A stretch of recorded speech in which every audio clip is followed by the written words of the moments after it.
Questo è Nurakeman. Questo è il mio ragazzo. Certo, visto da qua, insomma, ci sono tutte le rovine. Adesso è una cosa gigantesca comunque. Sì. Ma poi io volevo vedere il panorama, no? Cioè qui si vedevano direttamente il mare, l'approdo. Che poi da qua si vedono anche gli altri nuraghi.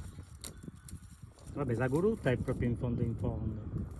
Vedevano il pizzino, secondo Il me. pizzino E poi c'è quell'altro. senza problemi. Bianco. Entriamo nella scala elicoidale. Oi oi oi. Calavricche. Si è ricordato. Cioè ti dà l'idea della maestosità comunque dei nuraghi.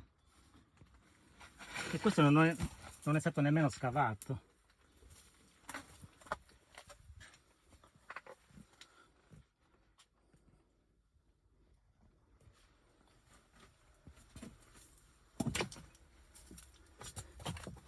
Poi continua con tutta una serie di crolli per arrivare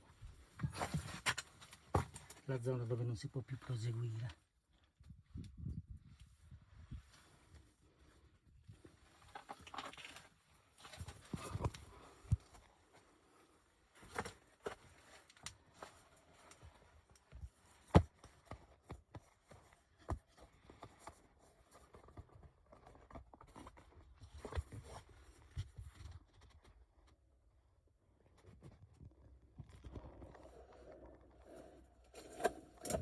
Vediamo di rientrare all'indietro.